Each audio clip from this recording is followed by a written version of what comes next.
La pièce est très bien écrite, elle est touchante, elle est d'actualité et surtout l'interprétation des acteurs, leur performance, c'est d'un réalisme touchant. Donc c'est une pièce que j'ai vraiment aimée. C'était magnifique.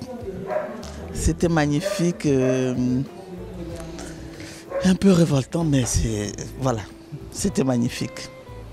Il y a toujours cette fibre d'Africain qui bouge un peu quand on voit, même si c'est passé, hein, mais bon.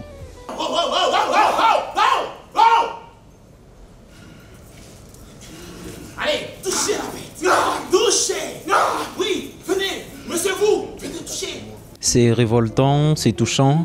Forcément, quand on connaît un tout petit peu l'histoire de la Vénus Hottentote, une femme capturée, déportée et présentée comme une bête de foire, voilà, abusée, violée. Donc c'est forcément révoltant. En tant qu'Africain, il faut qu'on retienne, il faut qu'on sache ce qui s'est passé, il faut qu'on sache que des choses se sont passées.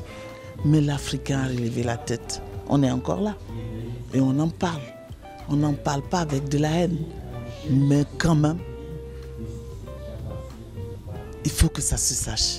De temps en temps, il y a besoin de se remémorer des choses, de savoir d'où on vient. Qu'est-ce qui s'est passé? C'est notre histoire. Donc, nos enfants doivent la connaître. Mesdames et messieurs, maintenant, le clou du spectacle. Je vais relâcher la bête. One, two, three.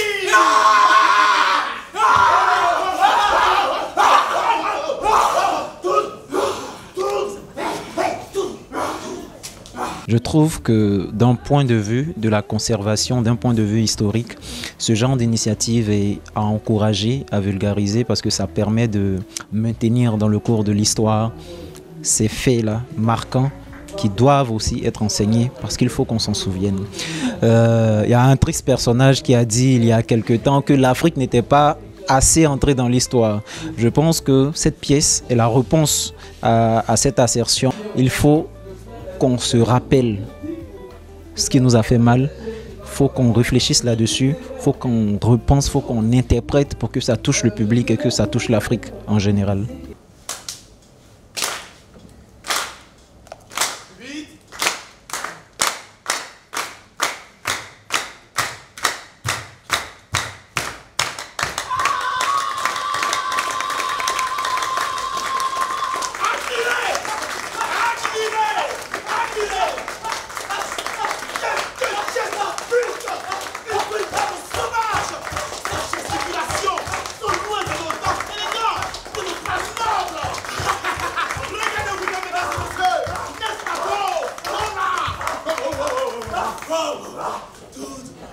C'est basé sur un fait réel, l'histoire de Saartjie Baartman qui a été déporté en Angleterre, utilisé dans les eaux humaines et ensuite elle a été rejetée et elle n'était pas loin de sa terre, elle est restée isolée jusqu'à sa mort. Je me demande pourquoi ces gens si rétifs? Pourquoi ce quartier supérieur traiter un être humain comme un animal sauvage, se sentit plus homme qu'un autre homme. Le noir, le blanc, le corps qui tremble devant la peur. Voilà toute la différence. Ici, on ne vient pas, on vient juste pour parler d'une femme pour ne pas qu'elle soit oubliée, parce que c'est elle qui a subi ces atrocités-là, donc il ne faut pas l'effacer dans l'histoire. La mort est une autre vie. Les morts ne sont pas morts. Ils se sont juste libérés de la chaîne terrestre. La mort est une amie bienveillante en plus de paix. Je ne crains plus ce mystérieux voyage. Aidez-moi! Aidez-moi à lever l'infini, où mon âme retrouvera sa sublime destinée. Peu importe ce que tu me réserves, je préfère encore embrasser la mort. Imbécile! Salope! Imbécile!